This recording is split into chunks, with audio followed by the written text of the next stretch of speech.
너희가 쓴 문제에 대하여 말하면 남자가 여자를 가까이 아니함이 좋으나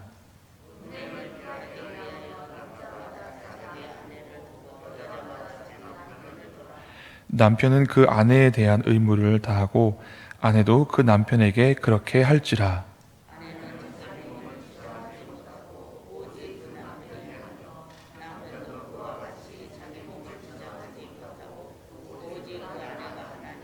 서로 분방하지 말라. 다만 기도할 틈을 얻기 위하여 합의상 얼마 동안은 하되 다시 합하라. 이는 너희가 절제 못함으로 말미암아 사탄이 너희를 시험하지 못하게 하려 함이라.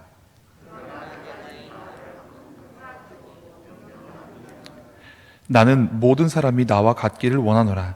그러나 각각 하나님께 받은 자기의 은사가 있으니 이 사람은 이러하고 저 사람은 저러하리라.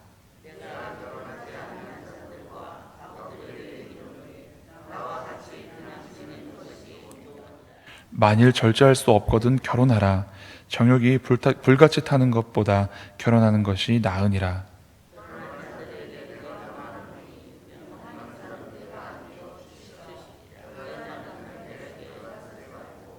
만일 갈라섰으면 그대로 지내든지 다시 그 남편과 화합하든지 하라.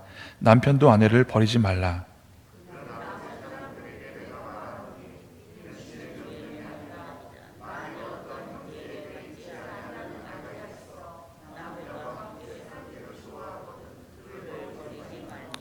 어떤 여자에게 믿지 아니하는 남편이 있어 아내와 함께 살기를 좋아하거든 그 남편을 버리지 말라.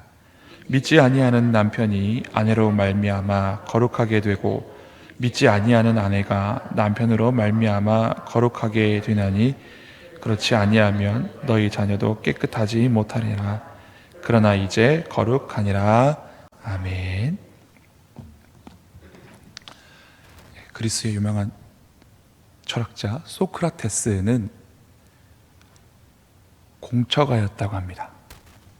철학자 소크라테스가 제자들과 강론에 열중하느라 당연히 집안 살림에 소홀하게 되었고, 그래서 늘 가난에 쪼들리던 아내는 남편인 소크라테스가 제자들과 저렇게 다니는 것을 마땅치 못하게 여겼다고 합니다. 그래서 어느 날 그의 아내가 제자들과 함께 강론하고 있던 소크라테스에게 다가와서 물 한 바가지를 끼얹었습니다. 다들 놀라서 아무 말도 하지 못하고 있을 때에 소크라테스가 아무렇지도 않은 듯 물을 턱턱 털면서 뇌성병력이 대단하더니 소나기가 쏟아졌군 하며 웃었다고 합니다. 그러자 옆에서 보고 있던 제자들이 어이가 없어 묻습니다. 선생님, 우리도 앞으로 결혼을 해야 합니까? 뭐라고 대답했을까요? 소크라테스가 이렇게 대답했다고 합니다. 결혼해야지. 걱정하지 말고 결혼하게나. 만일 어진 아내를 만나면 행복할 것이고 나처럼 저런 아내를 만나면 적어도 철학자가 되지 않겠나 하면서 이야기했다고 합니다.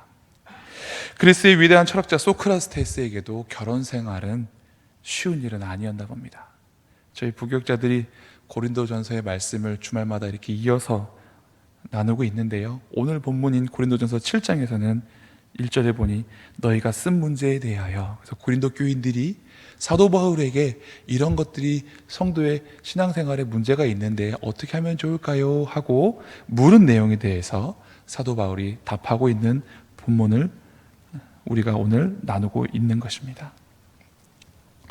본장에서는 결혼제도의 필요성과 부부가 분방해야 할 때, 그리고 처녀의 결혼과 과부의 재혼에 대한 교훈을 주님께 받은 계명과 본인의 의견을 구별하여 말하면서 권면하고 있습니다.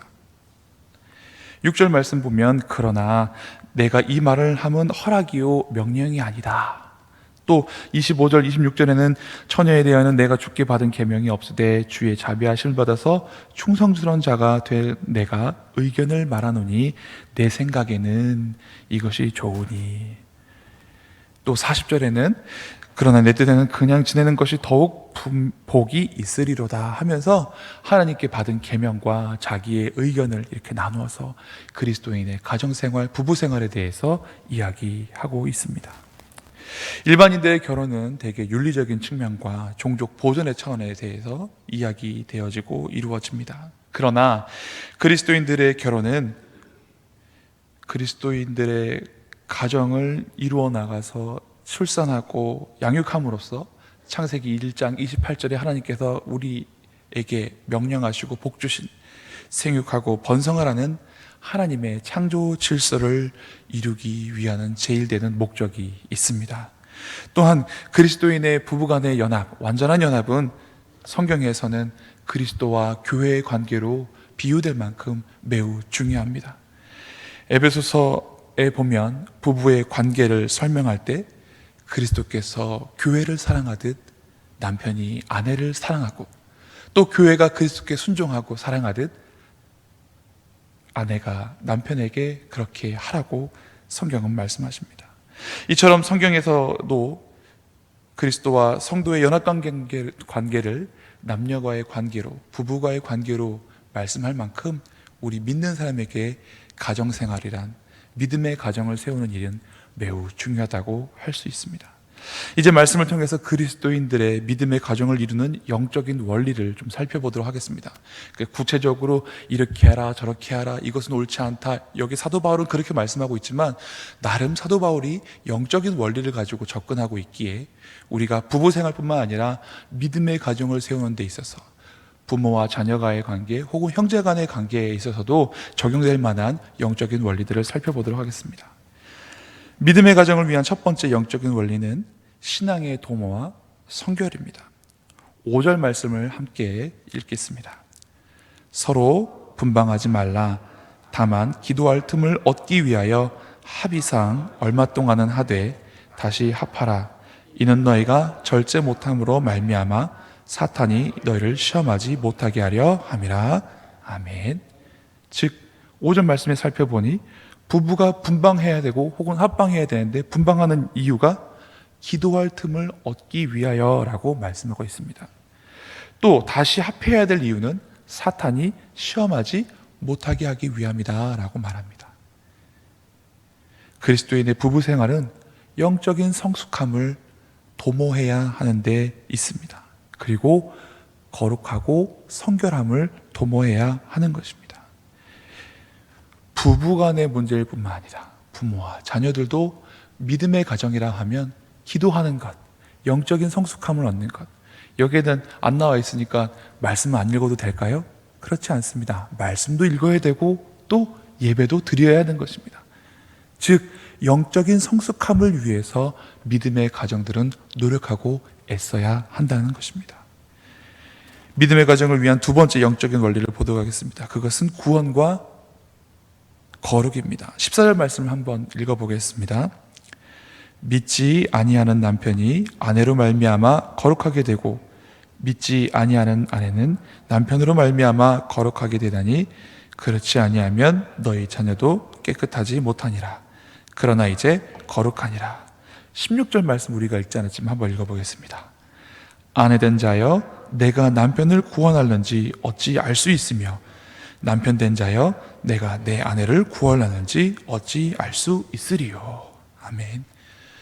믿지 아니하는 자와 멍에를 함께 매지 말라라는 말씀도 있지만 사도 바울은 고린도 교인들 중에 믿지 아니하는 배우자를 인하여서 물어보는 그들에게 갈라서지 말고 그들이 원하면 함께 살되 너로 인하여서 그 영혼이 구원받기를 노력하라라고 오늘 권면하고 말씀하고 있는 것입니다. 우리는 우리 가족 중에 아직 구원받지 않은 사람이 있다면 그 사람의 영혼 구원을 위해서 노력해야 됩니다. 혹은 자녀가 예전에는 신앙생활 잘했는데 지금은 많이 떠나 있다 라고 하면 그 자녀가 다시금 구원의 자리로 원래 자리로 돌아올 수 있도록 노력하고 애써야 될 책임이 있는 것입니다. 믿음의 가정은 영혼의 구원의 역사가 일어나는 가정이 되어야 합니다. 죽어가는 사람을 내팽개치고 그냥 구경하는 사람이 어디 있겠습니까? 그렇기 때문에 우리는 믿음 안에서 구원받지 못한 다른 가족들을 위해서, 배우자나 자녀들을 위해서 끊임없이 노력하고 애써야 합니다. 그렇게 구원받음으로 말미암아 그들이 거룩함을 얻을 수 있기 때문입니다. 마지막으로 믿음의 가정을 이루는 영적인 원리 세 번째 살펴보도록 하겠습니다. 그리스도인의 믿음의 가정을 세우는 세 번째 영적인 원리는 바로 하나님을 기쁘시게 하는 것입니다. 자, 하나님 말씀을 보도록 하겠습니다. 우리 몇 절 말씀이죠? 여기 성경 말씀에 저희가 하나님을 기쁘시게 하는 가정이 되라는 말씀이 있습니다. 이것은 남자와 여자가 자기의 가족을 혹은 배우자를 기쁘게 하지 말라는 뜻은 아닙니다. 이 말씀은 우선순위에 대한 말씀입니다. 먼저는 누구를 기쁘게 하는 게 제일 우선이 되어야 되냐면 하나님을 기쁘시게 해야 한다는 것입니다. 결혼하지 아니하는 처녀가 혹은 결혼하지 아니하는 총각이 하나님을 기쁘시게 할 것을 생각하다가 결혼하고 나면 각각 배우자를 신경 쓰느라 그것에서 멀어지는 것, 이것을 사도 바울이 오늘 말씀에서 염려하고 있었는데, 그것이 아니라 중요한 것은 우리가 하나님을 먼저 기쁘시게 하는 가정을 세우는 것을 사도 바울은 권면하고 있습니다. 바라기는 우리 모두의 가정이 믿음으로 성숙하고 사단의 시험에 들지 아니하며 믿지 아니하는 가족의 영혼을 구원하고 하나님을 기쁘시게 하는데 온 마음과 힘을 모으는 아름다운 믿음의 가정들 되시기를 간절히 축원합니다. 기도하겠습니다.